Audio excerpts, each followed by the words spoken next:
Oh, hey, good morning, good afternoon, everybody, depending on which part of this beautiful country that you're in. My name is Sheila Gunn-Reid. I'm the editor-in-chief here at Rebel News, and you are watching Rebel Roundup. It's our twice weekly show, Monday or the first day of the week, or work day of the week. And on Fridays, wherein we talk about the news of the world completely unscripted. Normally, I have a co-host. Frequently, more often than not, it is my friend David Menzies, but he is on assignment today at a shooting at a girls' school in Toronto, and we'll talk about that very shortly. But I'll tell you how you can get involved in the show. It is a very busy news day, nothing at all to talk about today. I alluded to a girls' school being shot at in Toronto. I'll tell you exactly why that is important outside of the fact that it's a school getting shot at, but also Justin Trudeau is rearranging the deck chairs on his sinking ship right now. About an hour ago, we saw the swearing in of Justin Trudeau's new cabinet. I'm full of thoughts about that. And then we heard from Jagmeet Singh, the NDP leader. He's promising to bring down the government. Sure. The timing is convenient, and we'll talk about that in a second. But I'm going to tell you how you can get involved in the show. And honestly, I would love your help with the show today, because who wants to listen to me talk to myself for an hour and a little bit? I would love some viewer feedback. There's a couple of ways that you can do that. So if you are watching us on YouTube, thank you for sticking it out there, but please be aware it's a censorship platform. We are completely demonetized over there, and they really don't like the conservative viewpoint. If you are engaged in the live chat, or if you are leaving comments after the fact on the replay of the show, you will frequently see that YouTube has removed your comments for being a little bit too truthy. So if you want to support a free speech platform that allows you to speak your mind, but also support the work that we do here at Rebel News out of the goodness of your heart, despite what Justin Trudeau makes you do with the failing mainstream media companies, we would love you to volunteer to support us instead of the mandatory way Justin Trudeau makes you support media companies that not only lie to you, but hate you. You can leave us a Rumble rant. That's the paid chat over on Rumble. And if your Rumble rant is over the $5 US cutoff, I am obligating myself to read it on air, reply, answer your question, concern, story, idea, comment. But it's a great way for you to have your say. We democratize the show, and you can help us keep the lights on here at Rebel News, because every little bit helps. We'll never take a penny from Justin Trudeau to hold him to account, because how could you? How could you ever hold him to account if you took his money? Like, think about that. Every time you read an article from the mainstream media, even ones that are critical of Justin Trudeau, you must know that whatever Justin Trudeau has done, it is much worse, because he's the paymaster of the mainstream media. And so they really can't go as hard as they should on their sugar daddy, Big JT. Okay, let's talk about what happened in Toronto this morning. Toronto Police Operations put out this tweet this morning: firearm discharge at Shepherd Avenue and Chestwood Drive.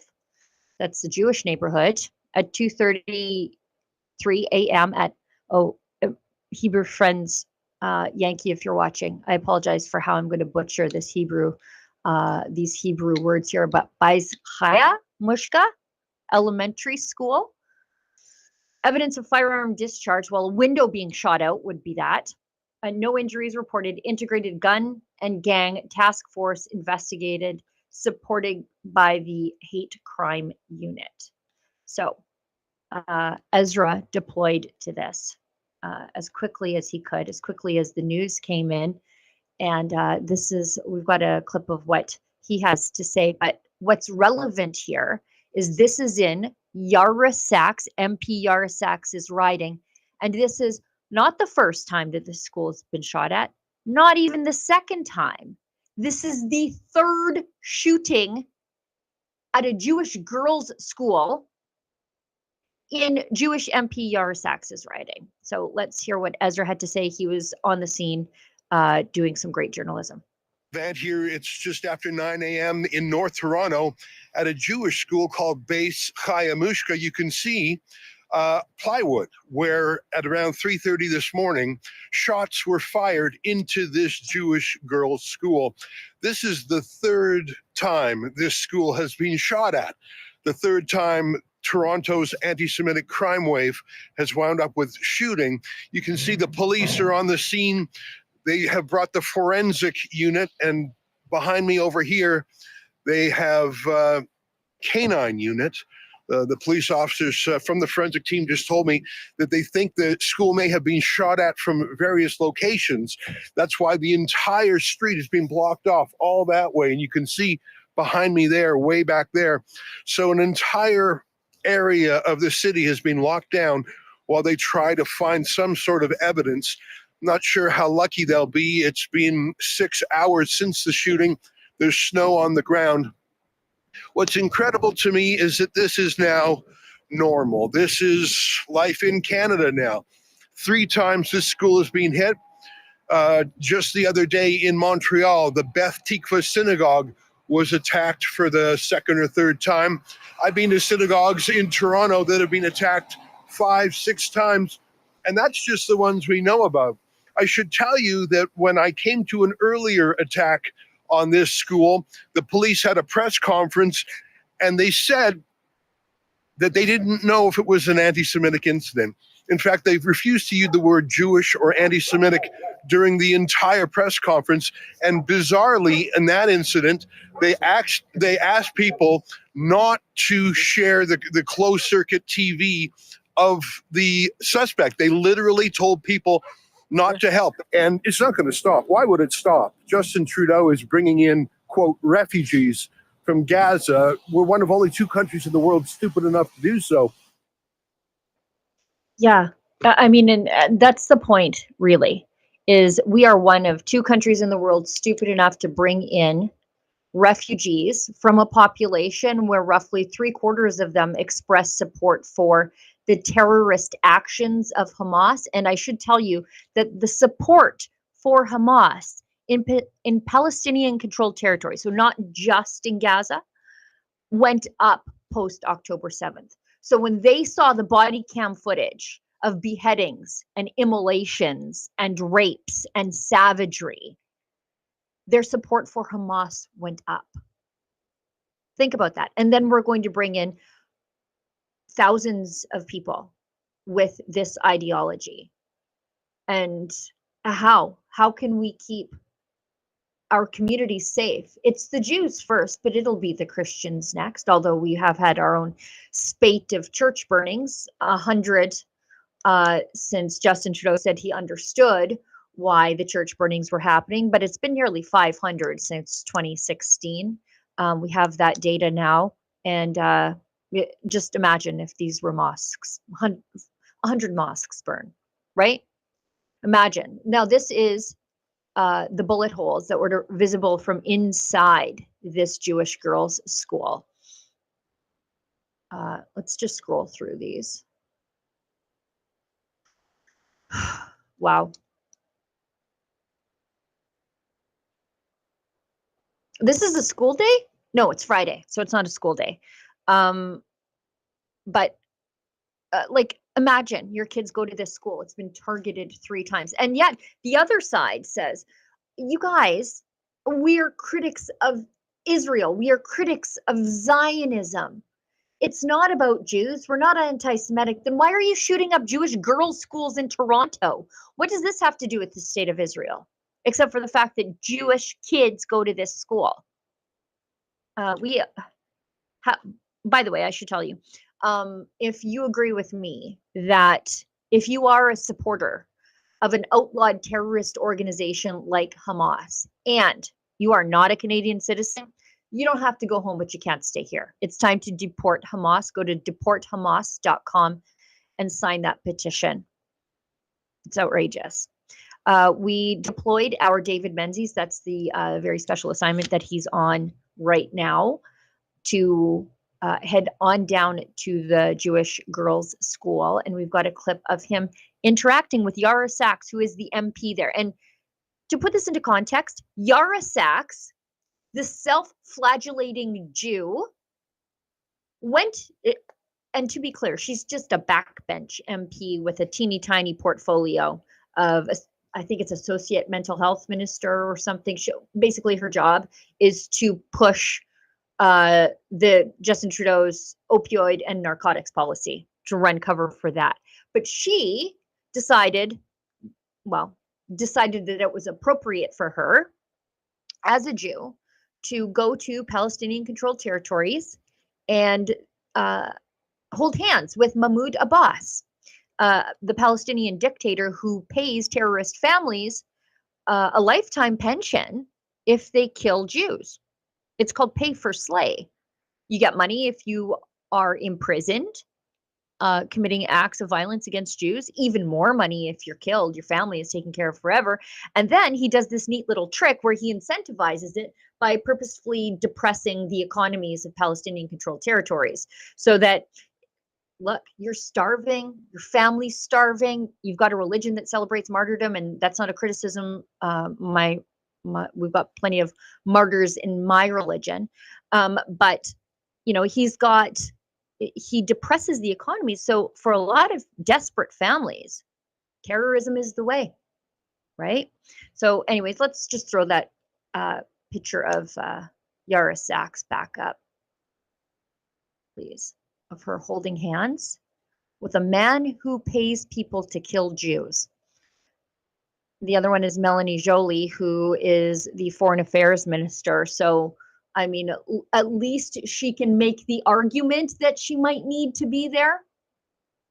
But what's Yara Sachs doing there except peddling her Jewishness to run cover, to make this meeting palatable to some? That's Mahmoud Abbas, and they look like they're on some sort of second date. It's gross. So back to David Menzies. He was able to confront her at this school. She had the gall to show up to this school in her riding that's been shot at 3 times. You know what? These guys shooting up the Jewish school, they're just doing what her friend Mahmoud Abbas pays people to do.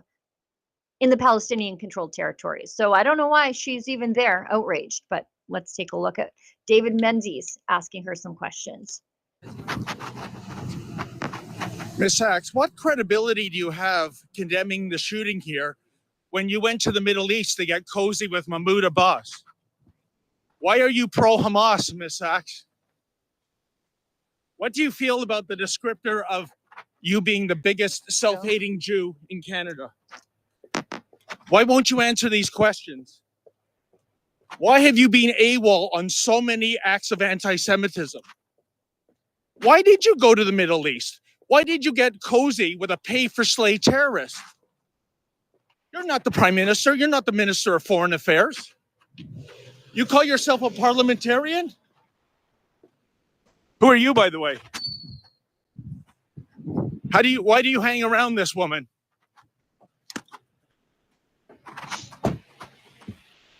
This is the Member of Parliament for York Centre, folks. Can you imagine? This is Canada's biggest self-hating Jew. This is someone who went to the Middle East to, hey, watch it. What happened this time? Huh? We got Yara Sachs here, Canada's biggest self-hating Jew running away, sir. How do you like that? Why don't you answer these questions, Miss Sachs? You are a coward. You are a disgrace to the Jewish community. You are a disgrace to York Centre.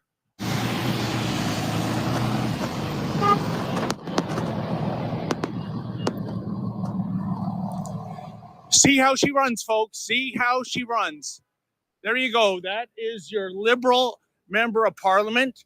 She has been sitting out the ongoing Jew hatred. I think on X today, she said something along the lines of, not in my community. Hey, lady, 3 times this school alone in your community. It's like Groundhog Day, isn't it? Deja vu over and over again. By the way, where is our fundamental feminist, Justin Trudeau? What does he have to say about this? I haven't seen anything on X yet. Granted, the day is young, but this did happen almost 12 hours ago. So where is Canada's foremost male feminist? Can I call you male, Trudeau? I'm not misgendering you right now. And but anyways, there is some sort of a press conference happening. We're actually banned from Toronto Police Service press conferences, folks. But that's okay. I don't think we're banned from a sidewalk. Well, not yet. So let's go over and see if law enforcement, such as it is, has anything to say. Well, we actually do have David putting a question to the police at this press conference. We are banned from Toronto Police Service press conferences because we haven't joined the cabal of bailout companies approved by the City of Toronto, which seems like an odd public safety choice, if you ask me. These are police service press conferences. And if you are concerned about the public, then you would want as much of the public to get the information as possible, including those who rely on independent outlets for their news. But unfortunately, we haven't joined the cabal. So apparently our viewers in Toronto don't get the same level of care from the Toronto Police Service as the ones who watch, I don't know, CBC. Are there people who still watch CBC? Not according to their ratings. Anyway, this is David Menzies asking the police some questions on behalf of our viewers. Take a listen. So would you support the idea of Jewish institutions having armed private? Obviously, it looks like the police can't protect the Jewish community. In fact, at Bathurst and Shepherd every week now, you turn a blind eye in the deaf ear to pro-Hamas people chanting genocide while arresting peaceful counter-demonstrators and members of the independent media. Why the double standard? Right now, I'm here today to talk about the shootings. I'm here to support the community for these shootings and to update the community on the shootings. The political speech that you're giving here, you want to talk about, that's best left for somebody else. So no real answers whatsoever. It's pretty clear that Toronto police can't and on some level won't defend the Jewish community. They're forced to defend themselves. And, it's a disgrace. It's a disgrace. We see Toronto police bringing coffee and donuts to pro-Hamas blockaders on an overpass in a Jewish neighborhood, and yet arresting Jews on the street like Ezra Levant when he sees a terrorist reenactment right beside his favorite grocery store. What a mess.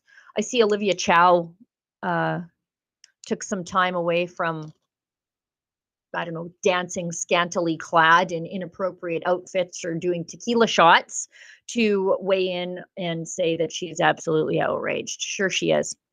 Sure she is. This goes on in her city every single week, 3 times at this school. Olivia, do you think you have a problem?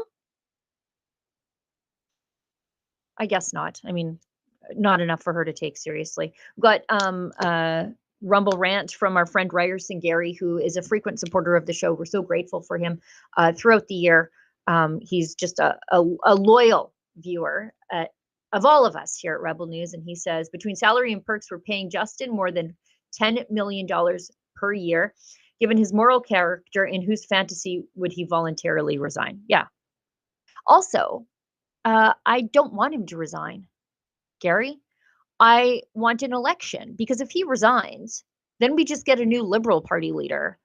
And a new Liberal Party leader, by virtue of our parliamentary system, is the new Prime Minister.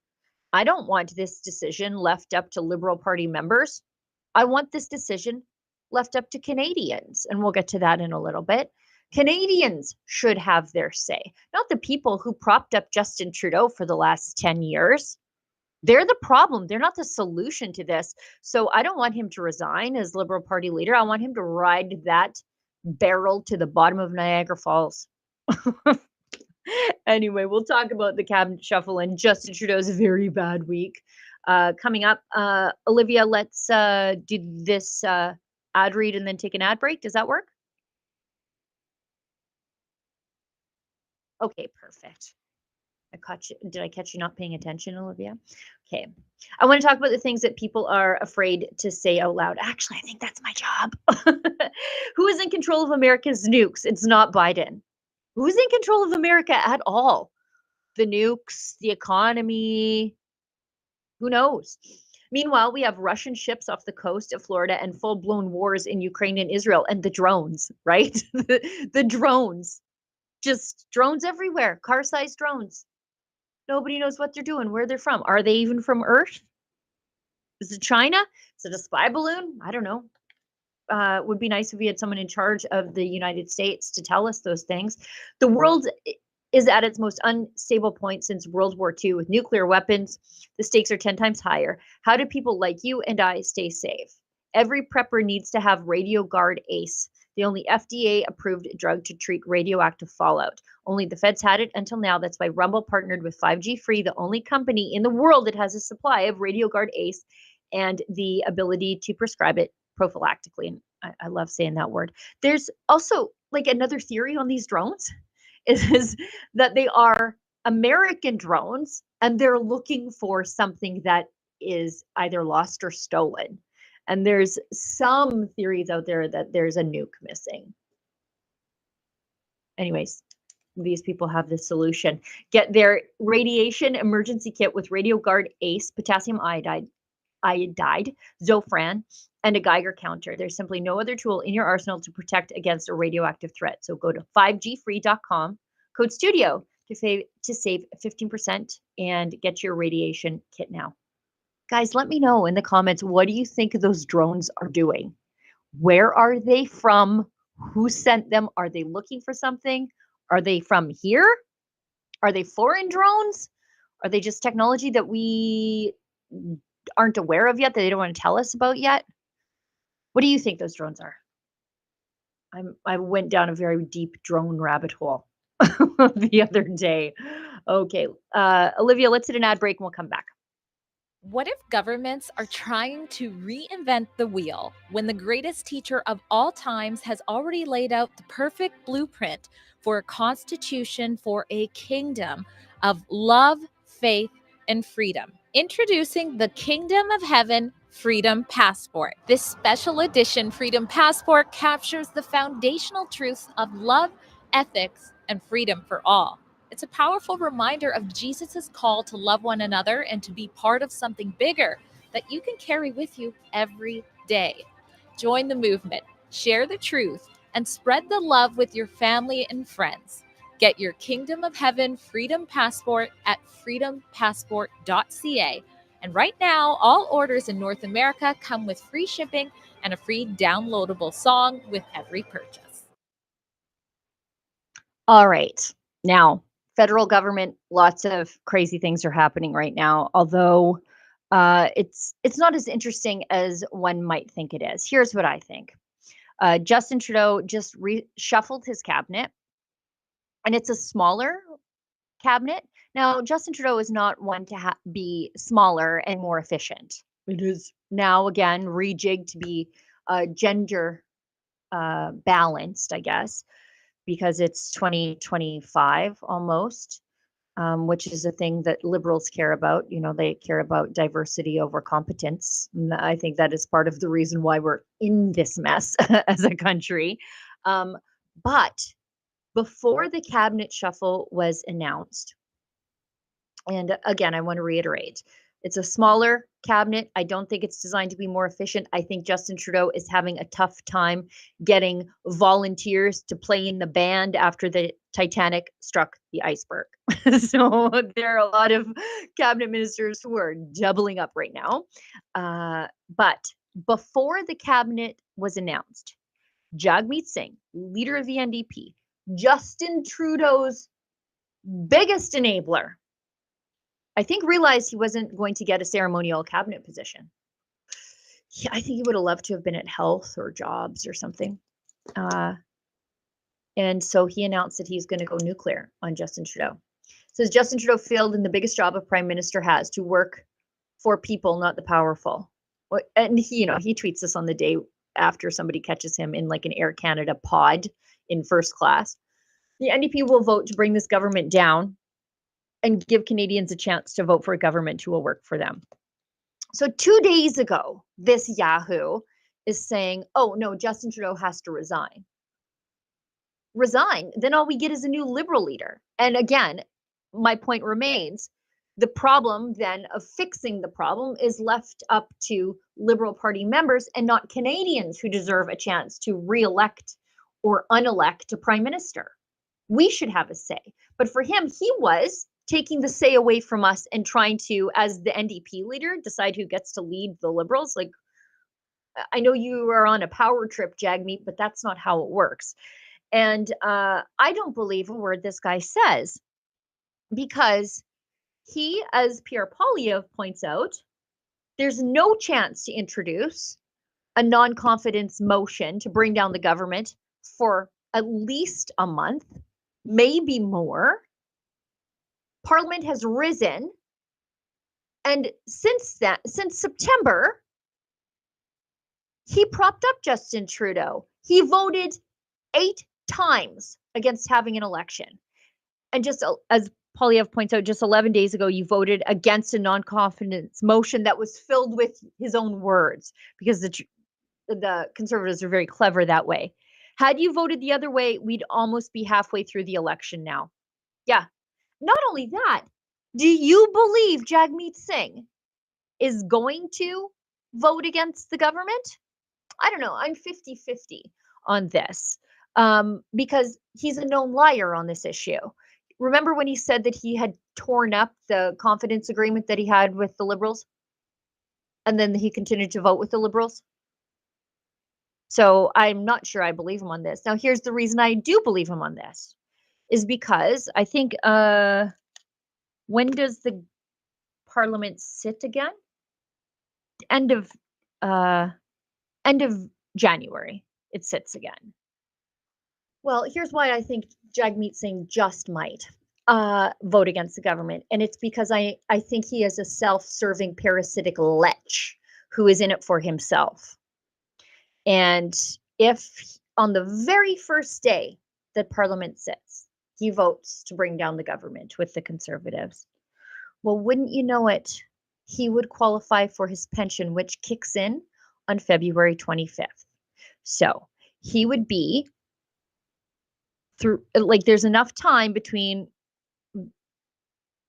going, like, having a confidence vote and running out the clock on an election campaign for him to get his pension. So he waited just long enough. He screwed Canadians and screwed us and screwed us and screwed us until he got his pension. That's what this all comes down to. So now that his pension's going to kick in, yeah, he just might do it. This is the most Jagmeet Singh thing that Jagmeet Singh has ever done. What a loser. An absolute loser. He's no hero. He's like Chrystia Freeland, just a self-serving parasite. He could have done something about this to alleviate the pain and suffering of Canadians months ago, years ago. Chrystia Freeland, she could have spoken up at any point and said she was Justin Trudeau's biggest enabler too. Couple of losers. They're not heroes. They're not doing the right thing. They're serving themselves instead of Canadians. And people like that don't deserve to be anywhere near the levers of power. The loser. We've got a video from earlier this week. MPs laugh at Jagmeet Singh because he's a loser. He's a comical loser. And you know what the worst part is? He thinks that we don't see through exactly what he's doing. You know, he thinks that we don't get that the House has risen for winter break. And now you release a statement saying, oh, I'd be glad to vote down the government. Oh, yeah, coincides exactly right time with you to get your pension. Jerk. Anyways, let's watch this. He's getting laughed at because he deserves it. People are right to be angry. They've got a prime minister who's more interested in protecting his own job than defending Canadians against Trump. We've got a prime minister who has failed to defend workers from rich CEOs that the Conservatives love, who continue to rip off Canadians and drive up the cost of food and homes. The Prime Minister has failed. For New Democrats, it's always workers first and not CEOs. And not CEOs who the Conservatives want to defend. So will the Prime Minister acknowledge he has failed? He has to quit. What an idiot. No, he doesn't have to quit. You can make him quit as prime minister. You can't make him quit as the Liberal leader. And quitting as the Liberal leader only means that they get to re-elect the next Liberal leader who by default gets to be the prime minister. This guy's trying to take away the voice of Canadians. And we're supposed to laud him as a hero? What a loser. Absolute loser. Let's go into this clip of Dominic LeBlanc. Dominic LeBlanc is the new everything minister. He's at public safety. Now he's at finance. I think he might be the deputy prime minister. Who's the deputy prime minister? Do we even know? Does it even matter? But Dominic LeBlanc continues his job as Justin Trudeau's babysitter. Did you know that? He was Justin Trudeau's babysitter. And that job remains. He says he respects the views of fellow Liberals. I think 40% of them in cabinet, or not in cabinet, but in caucus have signed a letter saying they want Justin Trudeau gone. But I also see reports that between him and Mark Miller, Justin Trudeau, I think, might have been on the verge of quitting, although I don't necessarily believe all the reports coming out, but then he and Mark Miller talked Trudeau out of it. Jeez. You know, it's like, you know, you have that friend who had too much to drink at the bar, and then you sort of get him in an Uber, and then someone's like, come in for another drink. That's what's happening here. But the Canada is the dive bar, the dangerous dive bar at this point. Let's watch this. Liberal backbenchers here in your home province want or have called for Prime Minister Trudeau to step down. What are your thoughts on that? So I've answered that question in other fora as well. I respect the views of my colleagues. The New Brunswick MPs who've shared that view are friends of mine. They're people I respect. Some of them have been friends of mine for a couple of decades. If you think of a guy like Serge Cormier or René Arsenault that I've known for a long time, I recruited Jenica Atwin to the Liberal caucus. So I'm very proud of that. She's a terrific MP for Fredericton. That's a view they're expressing. The Prime Minister listened carefully when that view was expressed to him. Colleagues did what is the appropriate thing. They, in a caucus meeting, expressed those views directly to the Prime Minister himself. He listened. He, in some cases, responded to specific things that were raised. And he said he would reflect carefully on what he's heard. That's how the process works. That's the way these things are decided. And I'm confident that the government will remain focused on the work that Canadians want us to focus on. If we're potentially 5 weeks away from 25% tariffs applied across the board to Canadian exports to the United States, Canadians would understandably, I think, be impatient with a government that looks at itself all the time. We shouldn't be looking inward. We shouldn't be worrying about ourselves. The government got the confidence of the House of Commons 10 times last week. So the opposition parties that are all outraged, they need an election right away, they voted confidence in the government 10 times last week. So Parliament comes back on the 27th of January. Mr. Trump is inaugurated on January 20th. The work that the Prime Minister asked me to do as the Finance Minister with issues around border security is to work with the incoming administration, and I'll have meetings over the Christmas holidays with some key players in the incoming Trump administration. So that's the work that I'm focused on doing. And I think Canadians would be impatient if we spent an inordinate amount of time focusing on ourselves. I feel like the only people they're focusing on right now is themselves. Like, you know, if they actually cared about Canadians, they would look at those polls and say, Canadians want something different. Let's ask them. Also, if we had an honorable Prime Minister, which of course we don't, Mr. Ethics Scandal, wouldn't he look at Jagmeet Singh's promise now, take that for what you will, that he is going to vote against the government? It's clear that your coalition party member no longer has confidence in you. An honorable Prime Minister would say, without forcing a confidence vote, it is clear that the Parliament has lost confidence in the governing party. The coalition party is, the other member says publicly they have no confidence in us. We know the Conservatives don't, the Blocs don't. An honorable Prime Minister would say, okay, instead of just clutching to power because I can, it's time to ask the people. Like a Prime Minister who cared about Canadians would ask us at this point. Instead, he has really no intention of doing that. That's what the cabinet shuffle today was about. He thought, okay, well, I'll just move around the little Lego people. and maybe the people will be distracted by it. And we're not, because you can move around all the elitists through the Playmobil replica of Parliament all you want, but Canadians are still struggling to pay their bills. They're still having their cars stolen. The firearms community is tired of being scapegoated for Justin Trudeau's recidivists and his bail policies that enable the recidivists. They're tired of out-of-control immigration that is putting housing out of touch for Canadians. They're tired of out-of-control immigration putting a burden on our public infrastructure, our healthcare system. They're just tired of being scolded when they say we can't get by, that we're worse off. We're tired of it. Give us a chance to have our say. And he's not doing that. That's what the cabinet shuffle was about. He has no intention of resigning whatsoever, I don't think. Excuse me, one more video from Liberal Justice Minister Arif Virani, who apparently tweeted out today about the girls' school shooting. I wish that he would take these anti-Semitic attacks, particularly on children, but anti-Semitic attacks in general, as seriously as he does people who say prickly things about the government on the internet, because he is going to lock you up for life under Bill C-63 But what do we get here? Mean tweets.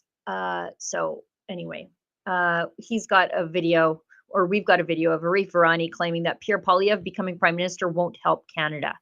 Well, it couldn't be worse, Arif. Like, that's the point at which we are in this Liberal government. You know what? It could not be worse. So why don't we give it a whirl? Anyway, let's watch this. And I think people across the country should reflect on why they are Liberals, what kind of vision they have for this country, but also reflect, frankly, on whom would purport to replace us as government.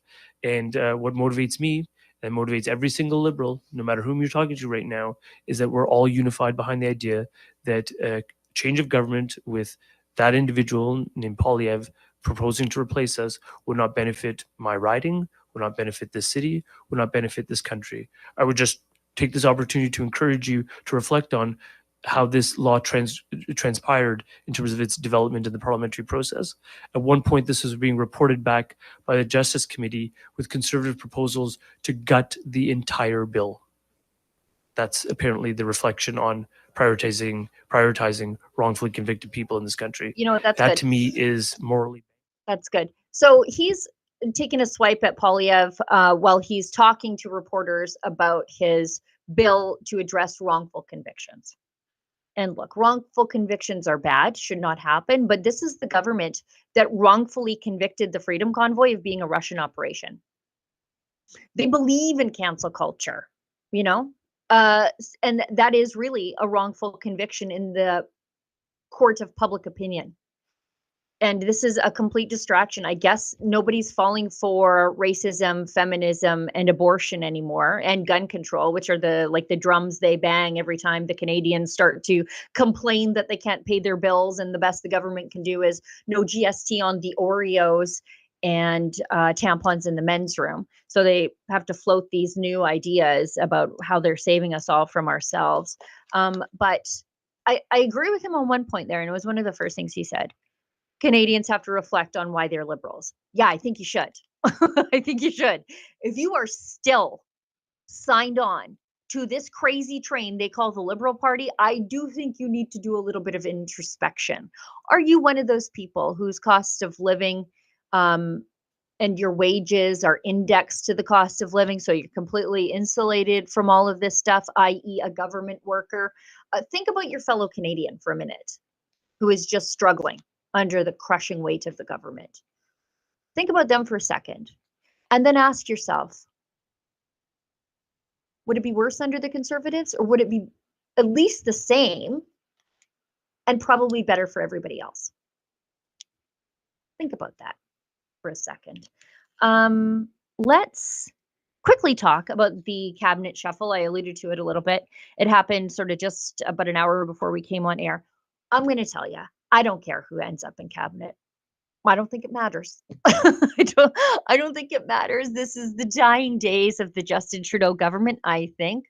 They're just gonna the people who are still in cabinet are the biggest Trudeau fart sniffers.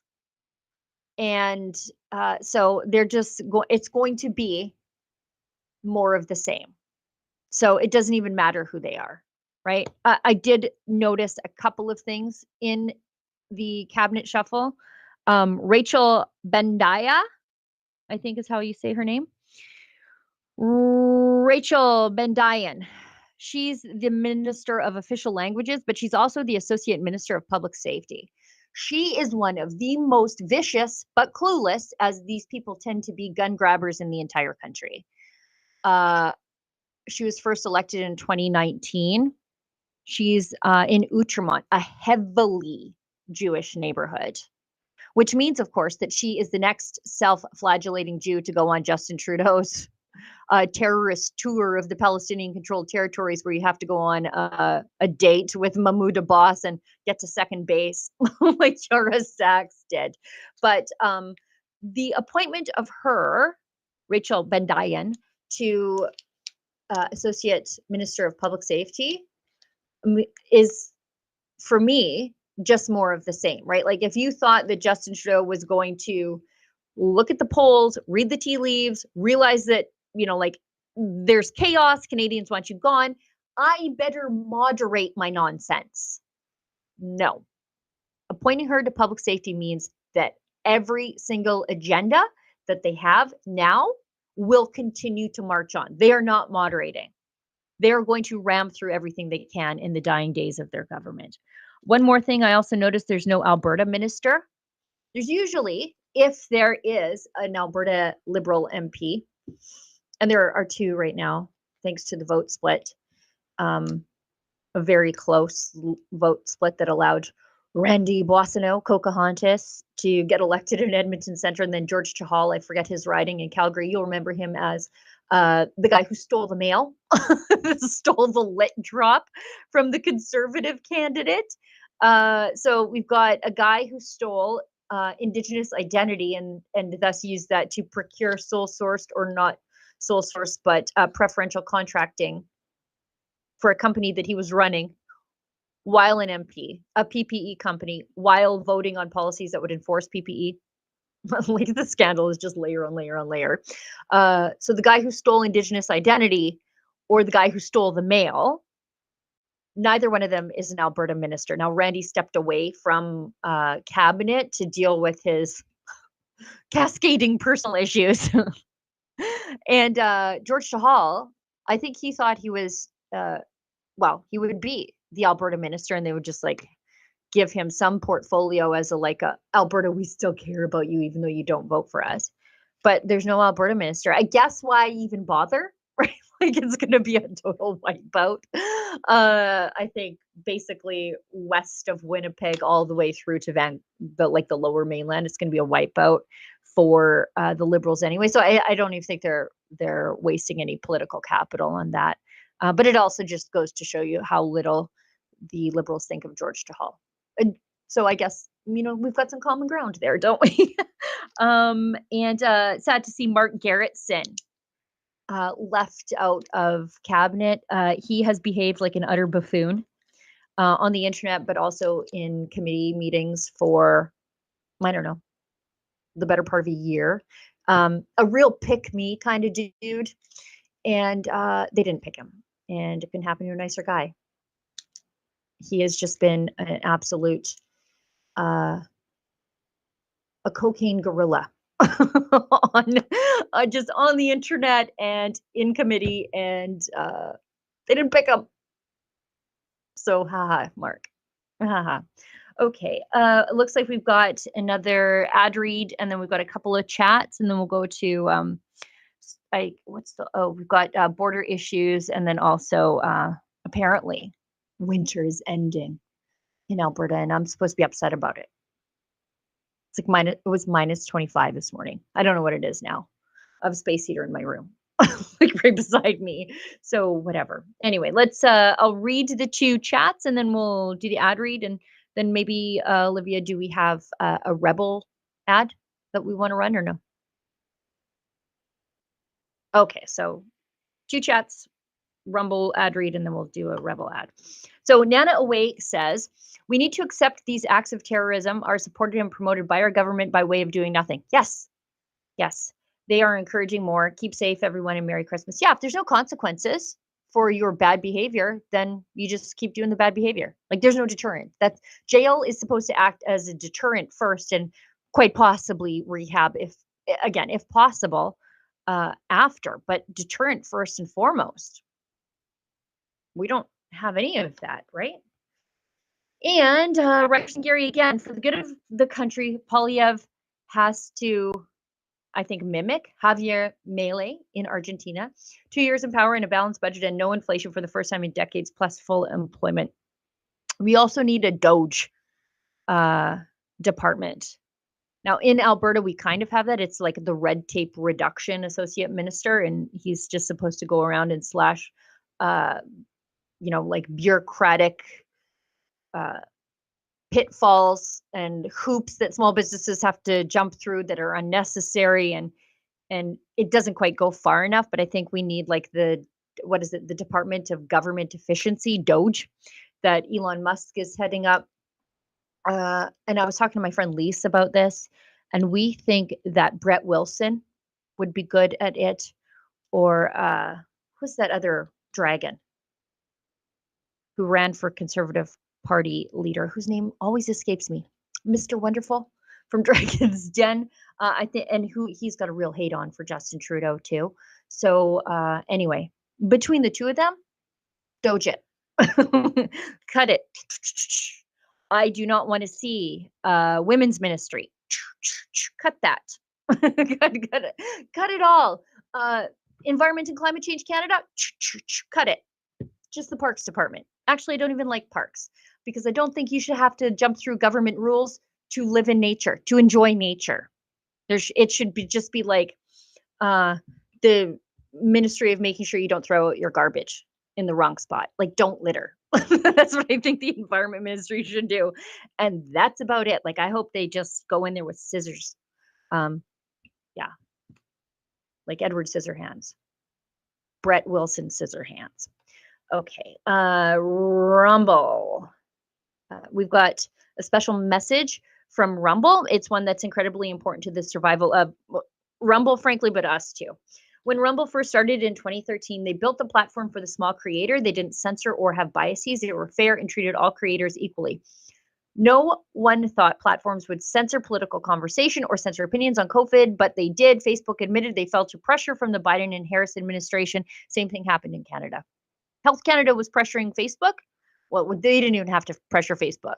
Health Canada contacted Facebook, and if you were saying things that were contrary to the official Health Canada narrative on COVID and or vaccines, sometimes your account would get nuked or your post would get taken down and you didn't know why and they didn't tell you. But that is exactly what happened because we have the access to information documents thanks to your support. Rumble didn't do any of this. They held the line. They're attacked daily for giving us a voice to talk to you. They are attacked in corporate media. They are attacked by governments like France. They are attacked from brand advertisers who refuse to work with them.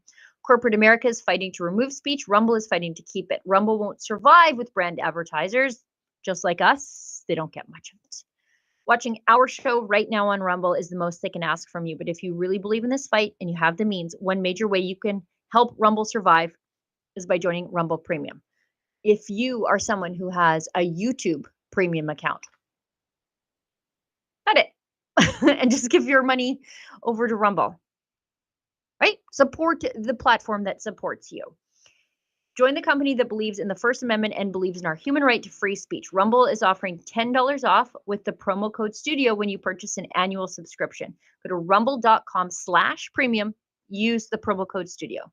Like I said, if you have the means and believe in the cause, now's the time to join Rumble Premium. If you don't have the means, we're just happy if you watch us on Rumble. And boy, do we ever appreciate it. But do consider supporting a platform that lets you speak your mind. If you are just giving YouTube Premium your money because you don't want to watch ads, don't. Don't. Just give it to Rumble. And I hope we're not going to get in trouble from YouTube for me saying that they're awful. But anyway, that's that. Let's hit an ad break and then we'll go back into Danielle Smith being, I think, the de facto foreign affairs minister of this country. I'm in Brazil, so I'm using a VPN to get on the internet. What's a VPN? It stands for a virtual private network, and you get around these government firewalls. Suddenly, the president of Brazil banned his whole country from going on Twitter. It was a political censorship news. I've downloaded the VPN from a company called PIA VPN. We've teamed up with them at Rebel, and it's a great deal. I got on the internet really quickly, safely, and even I'm a bit of a technophobe. I managed to figure it out with 2 clicks. And here's the great news. If you go to piavpn.com/Rebel News, not only do you get a big discount, but they pay us a bit of a commission too. Everyone's a winner. Your freedom, your VPN, and a little bit of cash coming to support Rebel News. I'm using it myself to get around the censors in Brazil. You can use it too. That's piavpn.com/Rebel News. All right.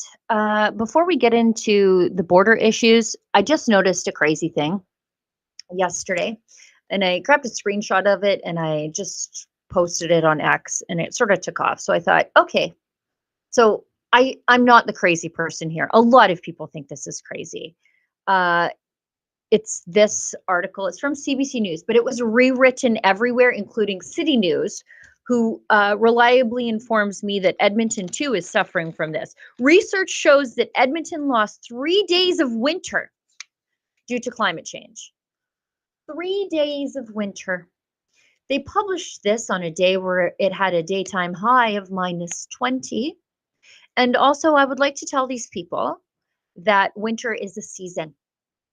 It's a season. It starts tomorrow, actually. It's a season and not a temperature. So there's that too. But it is every news outlet in the country, save for, the thinking ones, published a version of this article. For example, I checked around and the New Brunswick version was like, New Brunswick lost a week of winter. I'm sure New Brunswickers are crying themselves to sleep tonight thinking, oh my God, where's winter?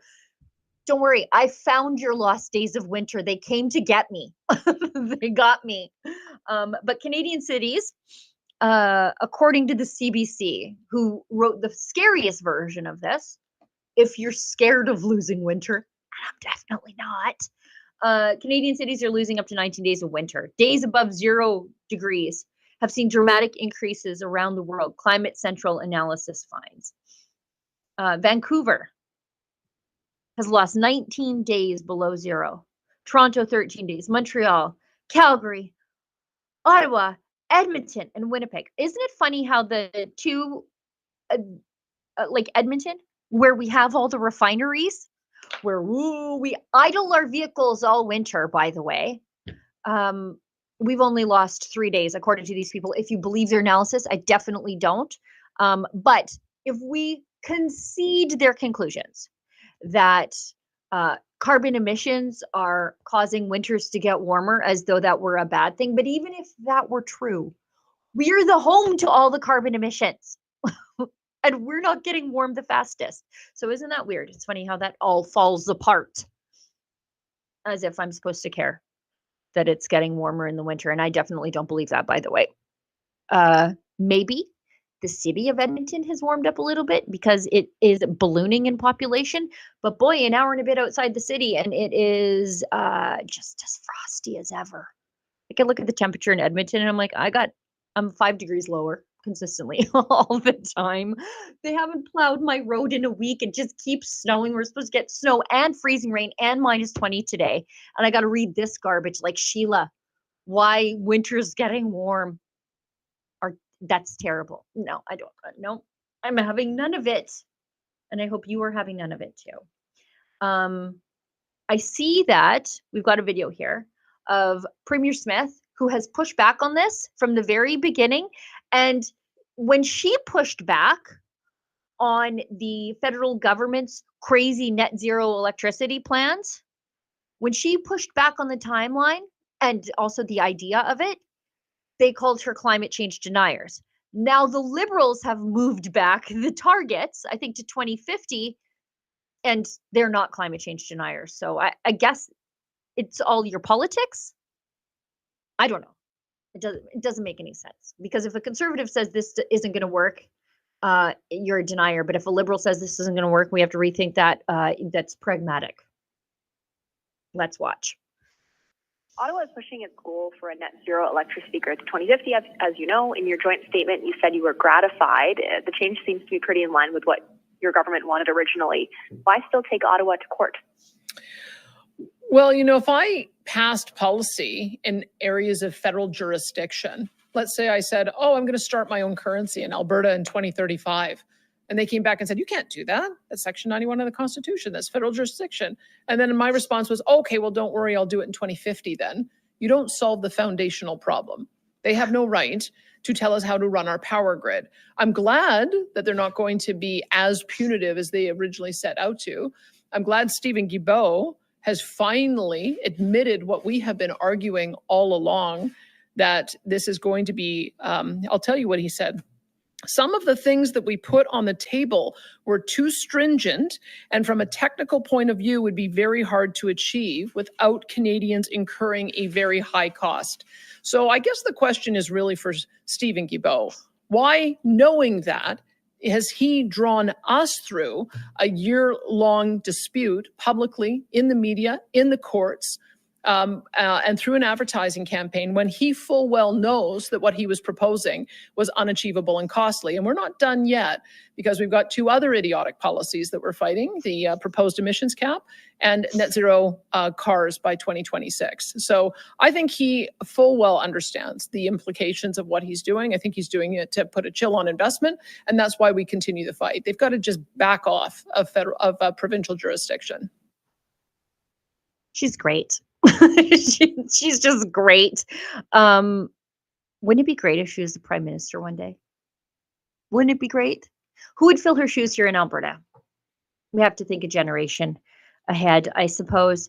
But yeah, she is right. If the federal government knew that they couldn't do this, why did they put us through a protracted legal battle? So of course she's not going to stop fighting, because they can just do whatever they want to us if we don't.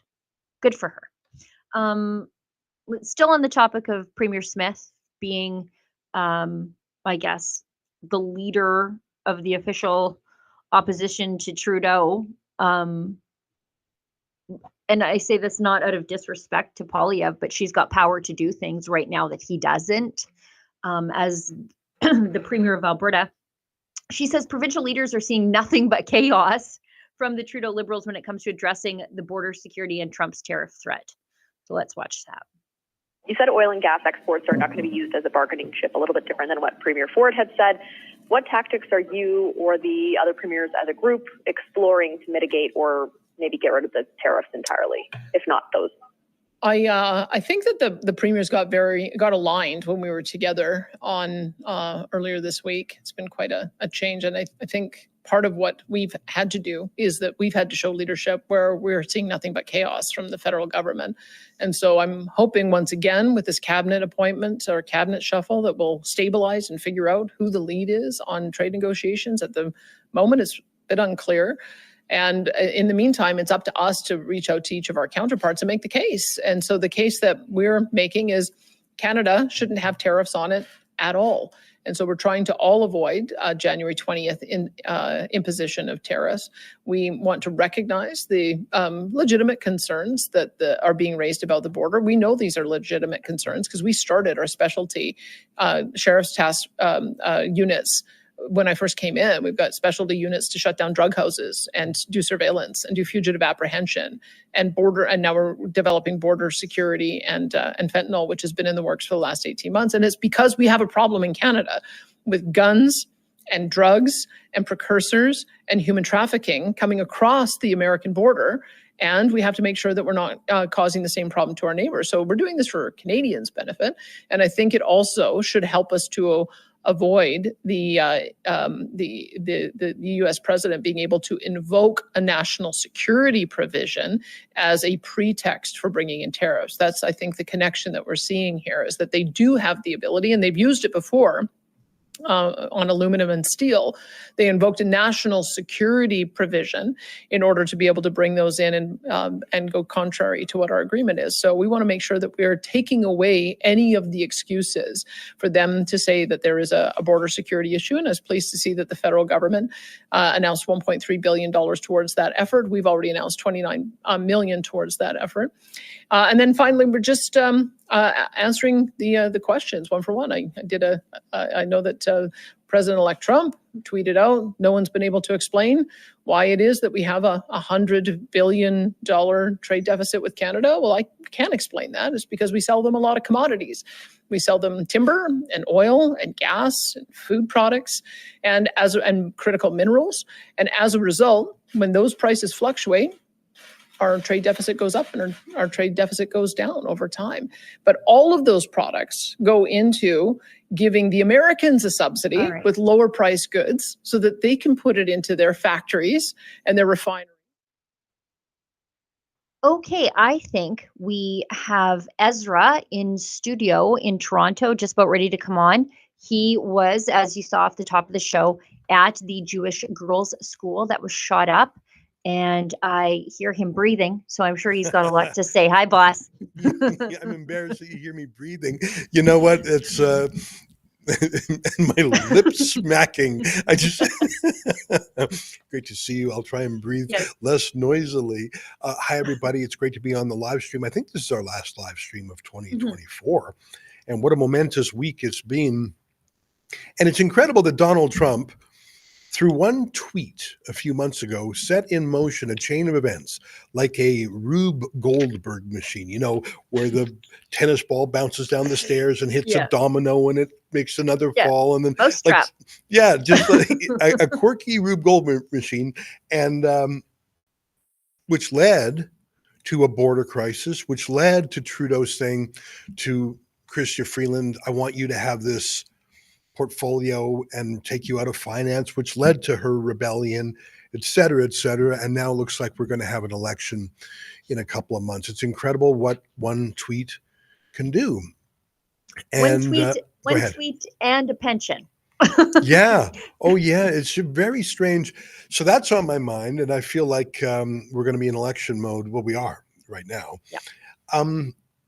This morning my attention was on that little Jewish girls' school near my house. I happen to live in the riding of York Center, and so is that school.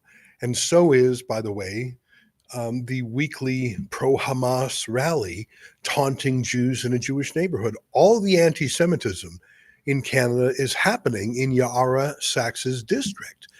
And you would think if she gave a damn about her own people, let alone just the rule of law and Canadians in general, that she would be outraged and demanding real action, taking real action. She's a cabinet minister. She doesn't have to demand anything from anyone, but she really has nothing to offer. I was just reviewing Yara Sachs. She told the Times of Israel she finds the country of Israel, quote, deeply racist. She says it's rife with corruption and cronyism. Isn't that something for a Trudeau Liberal to accuse anyone else of corruption and cronyism? I think that she is a Justin Trudeau kind of Jew, which is an anti-Semitic Jew, which is hard to believe. I mean, there are self-hating Jews out there, and I think Yara Sachs is one of them. But you don't have to be a Jew to believe in the rule of law and to be against this anti-Semitic crime wave. And it's an absolute failure of the Toronto police, but also of the political class. And it's going to happen. This is the third shooting in that school. Yeah. It's going to happen a fourth and fifth time. Why would it not? There's literally no reason it will not happen again, because there's nothing stopping it. I mean, I was saying to Alexa the other day when she was in front of the Beth Tikva synagogue that had been attacked for a second time in Montreal.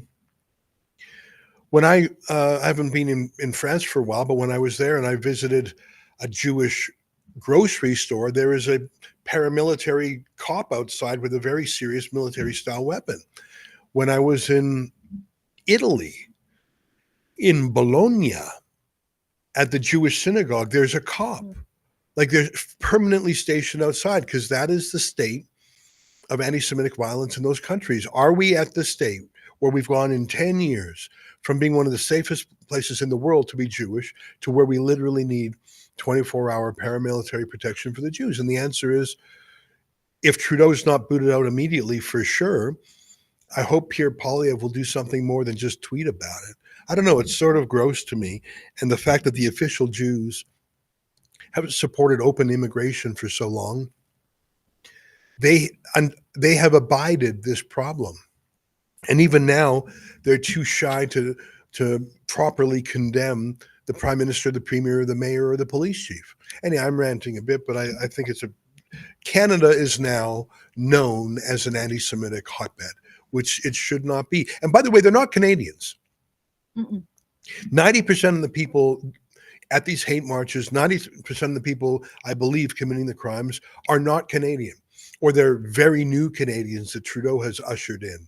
These are foreign anti-Semites brought here, and they were not vetted in any way. They were not assimilated or integrated in any way. They've teamed up with local Antifa and other woke leftists, and that's this anti-Semitic crime wave. And I think it's super gross and very depressing. And it's only going to get worse as Justin Trudeau seeks to bring in thousands of Gazans who had their support for Hamas and other Palestinian terrorist groups increase after they saw the horrors of October 7th. I do, just going back to your comments from Yara Sachs about Israel being corrupt. It's funny how she never brought up the corruption of her friend Mahmoud Abbas, Right. who has been leader of, I guess, the PLO since 2005, continues to postpone the elections indefinitely, uses aid dollars to compensate terrorists and terrorist families for the killing and maiming of Jews, but she saves her ire for Bibi Netanyahu. Yeah, she really is a Justin Trudeau kind of Jew. But Yep. I think it's always been the case that the best friends of the Jews are actually non-Jews. Yeah. When I visited the Holocaust Museum and Memorial in Israel called Yad Vashem, my favorite place is the Garden of the Righteous Gentiles, and you can see the names of non-Jews who, in many cases, showed more courage and more support for the Jews. And it's funny because Jews are quirky. They play Jewish geography, or is he a Jew or isn't? And Donald Trump has the least Jewish cabinet in 2 generations, but the most pro-Israel.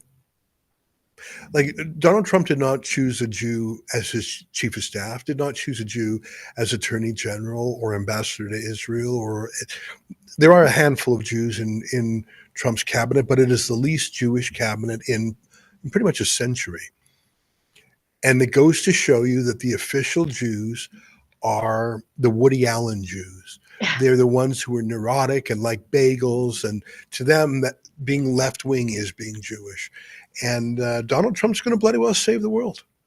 And I think Pierre Poilievre is going to do a lot of good things, but I think Trump is going to save the world. There you have it. I do too. I think peace will break out in the Middle East as was before. I mean, it's interesting to see people call Donald Trump a Nazi, an anti-Semite. They're building a neighborhood named after him in the Golan. And I mean, he has Jewish grandkids, Jewish daughter, Jewish son-in-law. If he's a Nazi, if he's Hitler, he's not very good at it. Yeah. Obviously, this is more than just Jews. I mean, I'm Jewish myself, so it's on my mind. But I would like to think that if our country had an anti-Black crime wave, where week after week there were Ku Klux Klan members wearing white hoods, chanting racist threats outside a Black church in a Black neighborhood, I would like to think that I would stand up against that too. I know I would. I absolutely know I would. And the fact that the mayor and the premier and the prime minister have accepted this as normal, and just the BS of the first time their tweet said, "This is not who we are. This is not Canada." You can't say that 14 months later. You can't say that when the same Jewish girls' school has been shot at 3 times. You can't say, oh, this isn't us. Well, it has been you for quite a while, and you've literally done nothing new to change it or stop it. Trudeau really is leaving so disgraceful. One of his new cabinet picks today is a Sephardi Jew from Montreal named Rachel Ben Dayan. Yeah, we talked about her. Oh, you did, eh? And yeah. Imagine,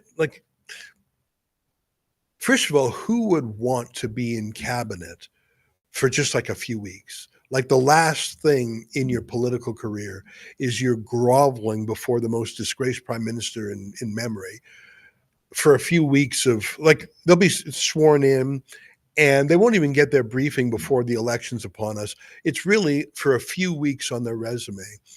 Imagine the groveling. Imagine what she had to promise him. She had to promise him she would support funding for Hamas through the UN Relief Works Agency. I mean, what would a Jewish MP have to agree to abide to be appointed to Trudeau's cabinet? Just super, super gross. I don't know, well, Sheila. she's a public safety associate at public safety, and she is one of the most vicious gun grabbers in the Liberal Party. So for me, it's a signal that nothing is changing. They're just running out of people to be in cabinet, but the agenda remains the same. The Liberals are not going to moderate themselves whatsoever over the next little bit. Yeah, I think, the other day when I was saying there's no way Trudeau's going to resign, even from a practical point of view, I'm sure he could say to MPs, look, you want to get rid of me, fine, but you want to really do it now in the middle of December, right before Christmas, because this is when Chrystia Freeland had a pout? Or do you want to time it so at least we can get an election campaign together, make $100 billion worth of promises, go absolutely nuts on abortion and gun control and hit all those panic buttons? Like, if you're going to get rid of me, he probably said, at least do it when you've got time to go to battle in the next election. They're going to get slaughtered. They're Yeah. going to absolutely be slaughtered. Couldn't happen to a nicer bunch. But over to your point, just circling back to your point about, if this were happening to Black churches, I'm sure you would stand with them. And I know you would. Maybe the Liberals might, but they haven't stood with the Christian community. As 463 church arsons have happened in this country since 2016. We just got the data in an order paper question. That's an epidemic. We only know about the ones we started tracking really publicly since Justin Trudeau said that he understood why Catholic churches were burning and he could relate to the church burners instead of denouncing the horrors of it all. But we know now that it has been 463 churches under Trudeau's watch since 2016. And we try and support Christians. We cover the stories of Christian churches. During the lockdowns, we helped crowdfund the legal defense of churches that were targeted, including some very famous cases, but also some lower profile cases. Sheila, I was just talking to a friend today about how you and I, on our own trips, went to Iraq to help rescue Iraqi Christians in that ancient community. So old, they still pray in the language that Jesus spoke. Jesus spoke Aramaic, which is like a version of Hebrew, actually. And I listened to them sing in Aramaic. I thought, oh my God, that's how the Jews sing. Imagine Christians still praying in the language Jesus used. It was eerie to hear that. They are being cleansed, ethnically cleansed. And Rebel News raised $200,000 US, and we worked with the Nazarene Fund to help get them out of there, because I hate to say it, and I'm so sorry to say it, there is no safe future for Christians in the Nineveh Plain.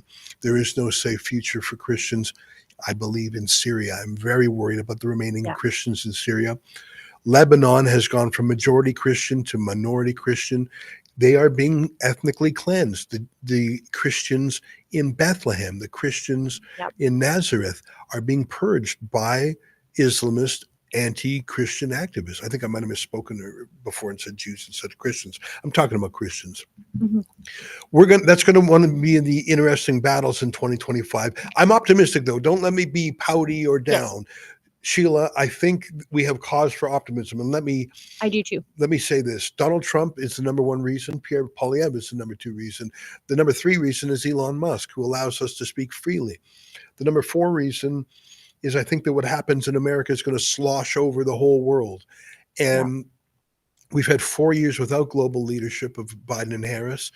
And we are our own country. And I think you just showed a great video of Danielle Smith showing some leadership too. I think people have been waiting, and the revival is coming.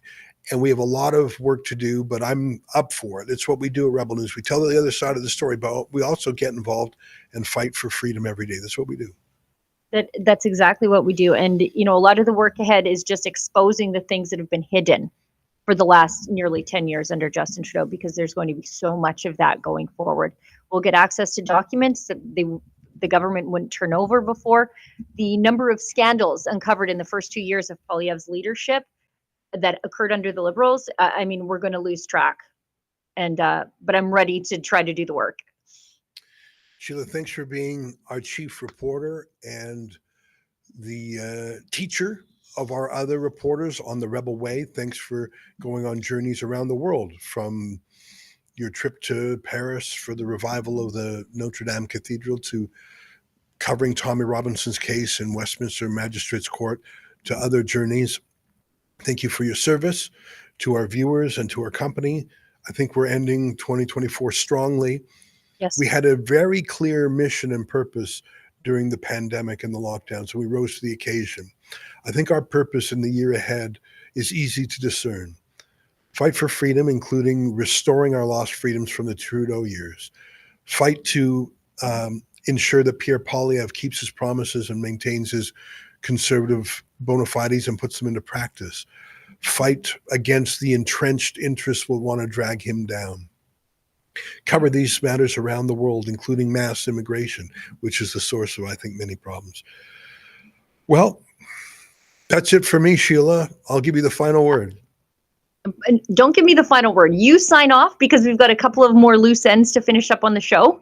We've got an ad read, a chat to read, and then I will sign off for the last live show of 2024. Got it. All right. Well, goodbye, everybody. Okay. And yes, we do have programs all the way through the Christmas break. Yes. Some fun ones. I dress up as Santa and read some of your letters. And we absolutely have fresh shows every single day during the break. So there will be more Rebel stuff to keep you busy until the new year. I'm going to say goodbye, but Sheila will take over. Thanks for letting me pop in, Sheila. Thanks, boss. Okay. All right, we've got a few little things to finish up before the end of the show. I know we're over. Thanks for bearing with us. We do have content coming out throughout the Christmas break and the New Year break. And we do have people around in case major news happens, like Justin Trudeau resigns or actually does the right thing, calls the Governor General and says, we're going to an early election. We'll be around. I'll be around. I don't go far away from this thing right here. So, got a quick message also from our friends at Rumble. If you have a dog, and I do, we've all been there. Our pup goes from full of energy to sick and miserable in an instant, and at the worst of times. Then we're calling vets in the middle of the night or on weekends trying to find a clinic that will take us in. It's a terrible way to manage your dog's health, not to mention your stress levels and your monthly budget. That's why people are getting the Pet Emergency Kit by Positive. It contains critical medications and supplies that can not only keep you out of the veterinary office, but even save your dog's life. Their kit contains critical medications like activated charcoal, styptic powder, and more. It might save your dog's life. Head on over to Positive. That's PAWSITIVE.com. So PAW. And use code STUDIO to get 15% off your pet emergency kit. All right. We've got something that's just breaking. Let's show this.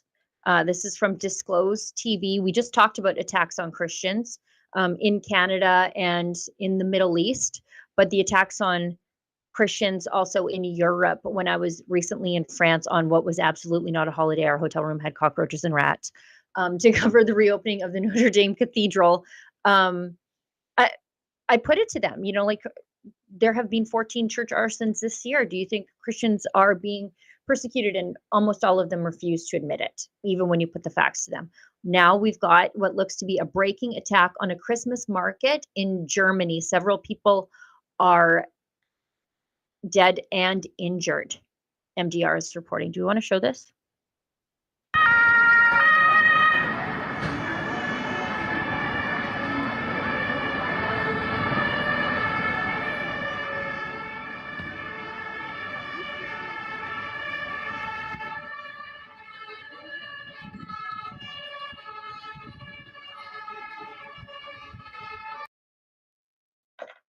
I guess we're waiting for more news to come out about this, but not surprising. Christians in the Middle East usually face their worst persecutions, I should say, during Holy Week. And Christians in Europe usually, it's the Christmas markets that get hit. So a look at this. Content warning, gruesome footage of the moment a vehicle drove straight through the Christmas market in Magdeburg, Germany.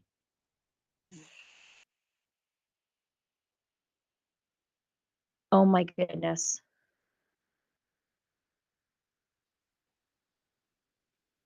That's awful. I should have given everybody some warning. All right. That's enough. That's enough of the internet for me today. All right. According to reports, 2 vehicles have crashed in the popular Christmas market in the German city of Magdeburg. Several people reported to be dead, many wounded. Yeah. Based on the footage I just saw, yes, I imagine that is true. We've got a chat from BJ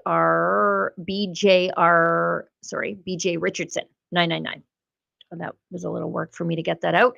$5. Merry Christmas and Happy New Year, Rebels. Well, same to you. From what I understand, Canadians prefer Merry Christmas as opposed to Happy Holidays, which I'm pleased about. I think you guys might be too. We've got another one from Bill CF7. Bill is also a very regular supporter of the show and, of course, a regular and loyal viewer. And we appreciated him in 2024, and we hope to see more of him in 2025. Gives us $5 and says, I guess Brett Wilson doesn't need to raise the $2.5 million for Jagmeet's pension anymore. That was something that Brett Wilson was willing to do online. If he could pay off Jagmeet Singh by raising $2.5 million, would Jagmeet then vote against the government and cause the government to fall? I guess he doesn't need to do that anymore. By the way, Mr. Wonderful's name is Kevin O'Leary. I don't know why his name doesn't stick in my brain. But yes, Kevin O'Leary, I could see him being like the Doge minister. I wouldn't be mad about that. Okay, I think that's everything, guys. Thanks for all of your support and viewership this past year. We could absolutely not do any of this without you. As I say at the beginning of the show and at the end of my own gun show, without you, there's no Rebel News. Full stop.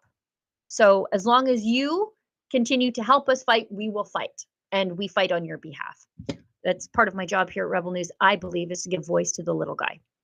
So thanks to everybody who has tuned in, shared our content, supported us, cheered for us, prayed for us in 2024. Here's to a great, hopeful 2025. New president in the United States, hopefully a new prime minister here in Canada. Thanks to everybody who works behind the scenes at Rebel News to put the show together so that it's there whenever you want to see it. It's big work, and they don't get the credit they're due. All the people behind the scenes, from the web team to the video editors to the producers. Thank you so much for the work that you do on behalf of the talent that you see in front of the camera. You make us look smart when sometimes we are not all that prepared or smart or articulate. So we appreciate you. I guess that's it. Last live show of 2024. We'll see everybody back here in the new year. Have a great Christmas and New Year's with your family. And as my friend David Menzies always says, stay safe and stay sane.